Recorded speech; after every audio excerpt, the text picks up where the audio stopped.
Welcome to the Slop Farm. Enjoy the video. You're ready to share now. Join the meeting and make sure Teams has permission to record your screen so sharing works. Once in the meeting, click the Share Content icon at the top right. This starts the process immediately.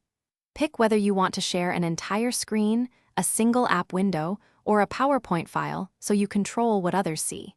Make sure to close sensitive windows first, because sharing a screen exposes everything on that display. Proceed when you've selected the right source.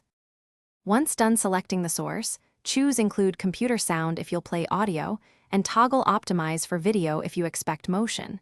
This adjusts frame rate.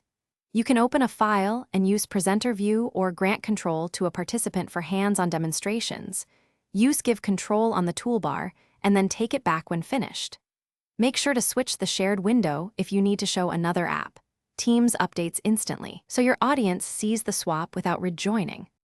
To finish, click Stop Sharing on the meeting toolbar. This ends the view for everyone immediately. If you need a recording, start recording before you stop and confirm it uploads to OneDrive or SharePoint so attendees can review it later. If someone needs access, reissue Give Control.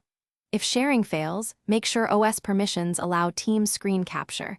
Then restart the app and rejoin. This fixes most issues. If problems persist, share a screenshot in chat so others can help diagnose the exact error. Thanks for watching. Consider subscribing if we helped you today.